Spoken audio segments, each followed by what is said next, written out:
Rail capture YouTube চ্যানেলে সবাইকে স্বাগতম। কুড়িগ্রাম হতে ছেড়ে আসা আন্তনগর কুড়িগ্রাম এক্সপ্রেস ট্রেনটি পার্বতীপুর রেলওয়ে জংশনে প্রবেশ করছে।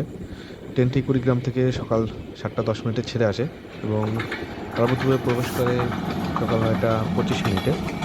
তো ট্রেনটি পার্বতীপুর প্রবেশ করার পর পঞ্চগড় থেকে ছেড়ে আসা সান্তারগামী দোলনচাঁপা এক্সপ্রেসের সাথে কোচিং হয়। আর কিছুক্ষণ পরেই এই সেম লাইন দিয়েই সেই দোলনচাঁপা ট্রেনটি আসবে।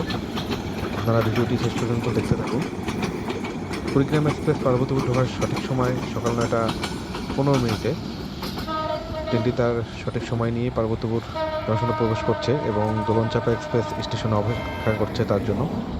কুড়িগ্রাম স্টেশনে প্রবেশ করলেই দোলনচাঁপা এক্সপ্রেস স্টেশন থেকে ছেড়ে আসবে। তো আপনারা দেখতে পাচ্ছেন সামনে আসছে দোলনচাঁপা এক্সপ্রেস। এটি পঞ্চগড় থেকে সকাল 6টায় ছেড়ে আসে এবং পার্বতীপুরে প্রবেশ করে 9:20 দিকে এবং পার্বতীপুর থেকে কুড়িগ্রামের সাথে কোচিং শেষ করে সকাল 9:40 পার্বতীপুর থেকে ছেড়ে যায় এবং ছেড়ে যাচ্ছে।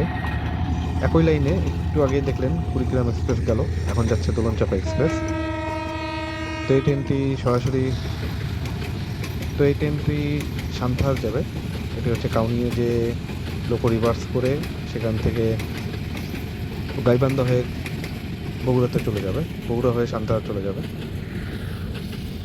ট্রেনটি ভ্যাকুয়াম রেক এবং 29 সিরিজ এবং 23-24 সিরিজের রেক নিয়ে চলাচল করে।